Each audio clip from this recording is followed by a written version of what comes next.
అందరికీ నమస్కారం. అమ్మతో కన్య ప్రపంచం ఛానల్‌కి స్వాగతం. అందరూ ఎలా ఉన్నారు? మేమైతే చాలా బావున్నాము. మీరు కూడా బావుండాలని కోరుకుంటున్నాను. నేను ముందు పెట్టిన 2 వీడియోస్ చూసి లైక్ చేసిన ప్రతి ఒక్కరికి చాలా థాంక్ యూ. ఇంకా ఎవరైనా చూడకపోతే ఈ వీడియో చూసిన తర్వాత వెళ్లి చూడండి. ఎలా ఉందో కూడా కామెంట్ చేయడం మాత్రం అస్సలు మర్చిపోకండి. ఇప్పుడైతే వీడియోలకైతే వెళ్ళిపోదాం. లాస్ట్ వీడియోలో చెప్పినట్టు ఫ్రిడ్జ్ అయితే క్లీన్ చేశాను. కన్నయ్య పనుకునేది జూసి. ఇక్కడ వెజిటబుల్స్ డైరెక్ట్‌గా అయితే పెట్టాలనుకోవట్లేను. ఎందుకంటే డబల్ పననమాట నాకు. నార్మల్‌గా ఎప్పుడైనా కూరగాయలు చేస్తే డైరెక్ట్ ఫ్రిడ్జ్‌లోనే పెట్టేస్తా. కానీ ఈసారి మాత్రం క్లీన్ చేసి పెట్టాలనుకుంటున్నాను. ఎందుకంటే మనకి చాలా టైం సేవ్ అవుతుంది. మనం వెజిటబుల్స్ తేగానే ఎలా అయినా ఫ్రిడ్జ్‌లో నీట్‌గా సర్దుకుంటాం. కానీ కడగమనమాట. సరే కడుగుదాం చాలా దుమ్ము దుమ్ము ఉన్నాయి గదా! నీట్‌గా అవుతుంది. కానీ పని కూడా జల్దీ అవుతుందని కడిగేశాను. ఏంటి ఈరోజు టాపిక్ గురించి వెయిట్ చేస్తున్నారా మీరందరూ? నాకు తెలుసు మీరందరూ వెయిట్ చేస్తున్నారని. ఈరోజు వీడియో వచ్చేసి జీవితం గురించి. జీవితం మనం ఎంత ఆశిస్తే అంత ఇస్తుంది. కొంతమంది ఇలా అనుకుంటారు. ఈరోజు ఉన్నది రేపు ఉండకపోవచ్చేమో.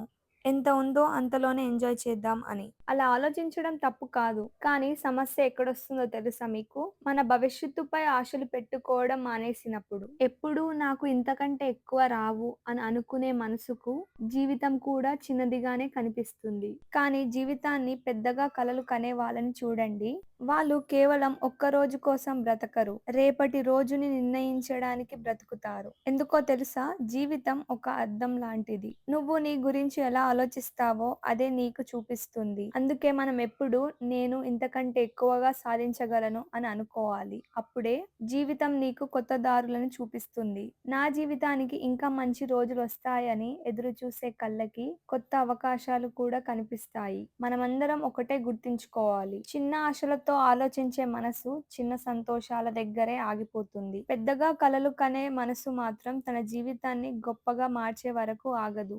ఆకాశాన్ని కోరుకున్న పక్షి మాత్రమే మేఘం ఎత్తుకు చేరుతుంది. ఒకవేళ అదే పక్షి ఆ చెట్టు దగ్గరనే ఆగిపోవాలనుకుంటే తన బలం, తన శక్తి ఏంటో తనకి తెలీదు. అందుకే నీ జీవితం ఎంత అందంగా ఉండాలో నీ ఆలోచనలే నిర్ణయిస్తాయి. అందరికీ అర్థమైందా నేనేం చెప్పానో? భయంతో కాదండి బ్రతకడం. ఆశతో బ్రతికి చూడండి. ఏమవుతుందో అనే టెన్షన్‌తో మనం చేసే పని గూడా సరిగ్గా చెయ్యము. మనం చేసే పనిలో మనం ఓడిపోతామో అని ఆలోచిస్తే మనం ఓడిపోతాం. అదే మనం గెలవాలి అని ఆలోచిస్తే మనం గెలుస్తాం. మనం గెలుస్తామని పని స్టార్ట్ చేశామనుకోండి, మనం సగం అక్కడనే గెలిచేసాం. ఎందుకంటే మనం పని చేశాక అది ఓటమో, గెలుపో కాదు నిర్ణయించేది. మన ప్రయత్నం. ఎప్పుడూ మనం ఎంత గొప్పగా మారగలనో అని ప్రయత్నిస్తూ ఉండాలి. అదే ఆలోచనలతో మనం ముందుకు సాగాలి. నిజమే కదండీ!